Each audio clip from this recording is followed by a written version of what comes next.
Let your passion lead you. Entrepreneurship is a journey less traveled and laced with speed bumps. That is an understatement. So it helps if what you intend to pursue is something you are passionate about, because otherwise it will get much more difficult for you, tide through the wave of setbacks. Love what you do and do what you love. Learn to live this way and you should be fine. What personally works for me is to take each day as it comes. If today was more productive than yesterday, I'm good. Everything else is just background noise. Let's look at Pinterest, for example. Ben and Evan Sharp and Paul, they co-founded Pinterest in March 2010.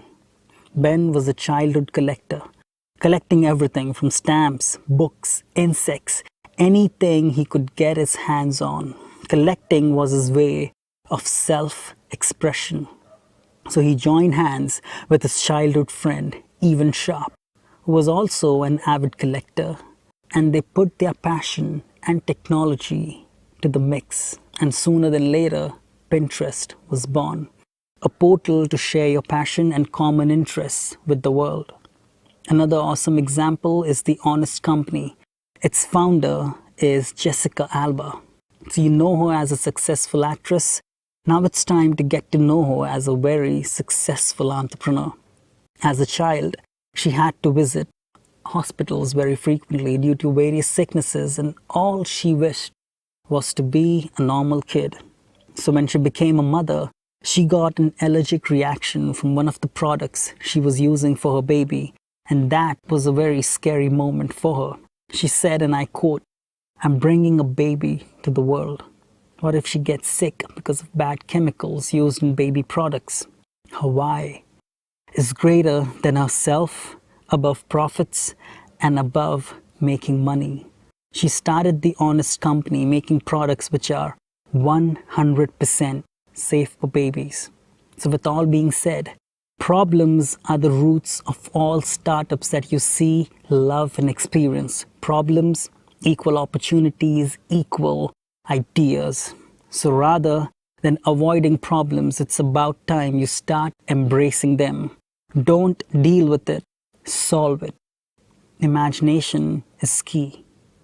As Paul Graham puts it, live in the future and then build what's missing.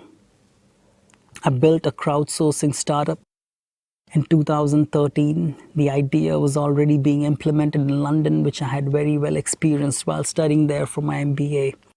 The innovation in the internet technology, connectivity, banking, and public sector that we are seeing in India today, we had already witnessed that innovation back in 2009 to 11 while I was in UK. With that being said, I would like to add a bonus point to the slide, and that is travel and explore.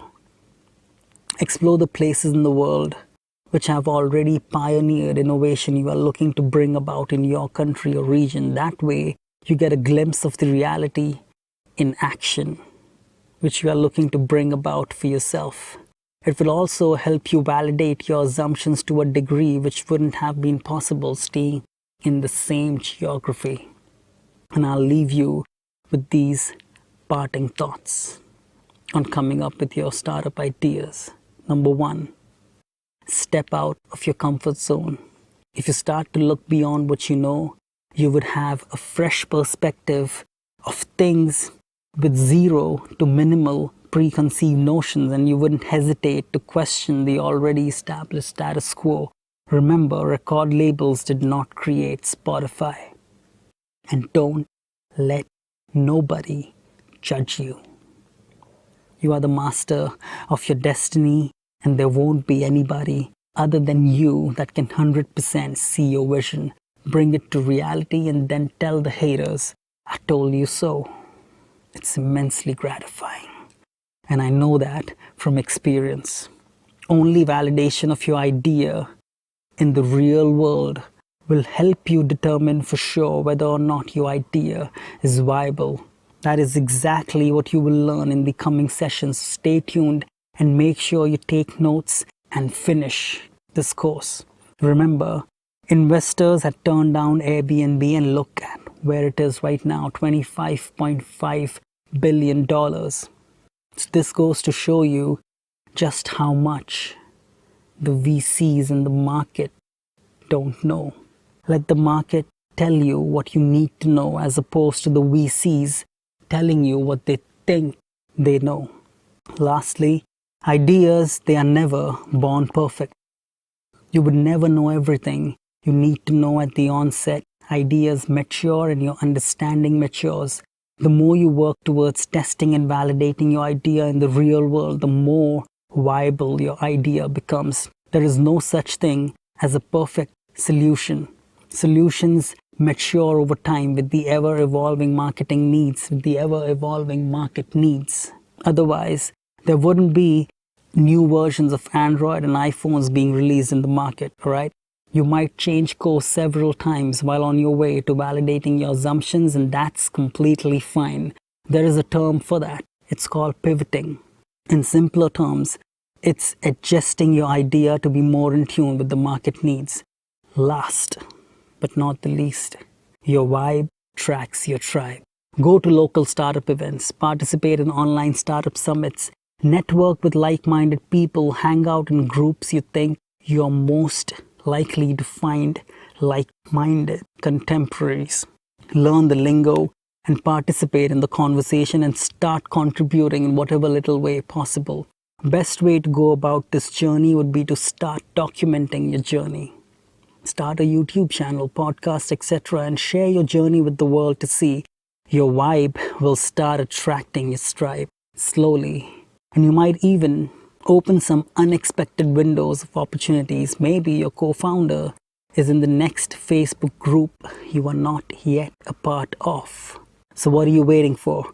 Go out there and start reaching out. No limitations. Can't be afraid to sweat while you're learning to play with fire. Start asking yourself these questions. Are you an expert in some area of interest? What behaviors do you observe socially? What will be the future according to you? And what is the future that you hope it would be? What services are you using which are incredibly inefficient? Any industries you notice with too many middlemen? Any great business model you would like to copy? Go ahead and do it. You have my blessing and permission. Have you found your passion yet? If yes, start looking at successful individuals who share the same passion and reverse engineer their success. Follow the breadcrumbs, because success leaves clues. Thank you very much for tuning in to this session, and I'll see you on the other side. Cheers.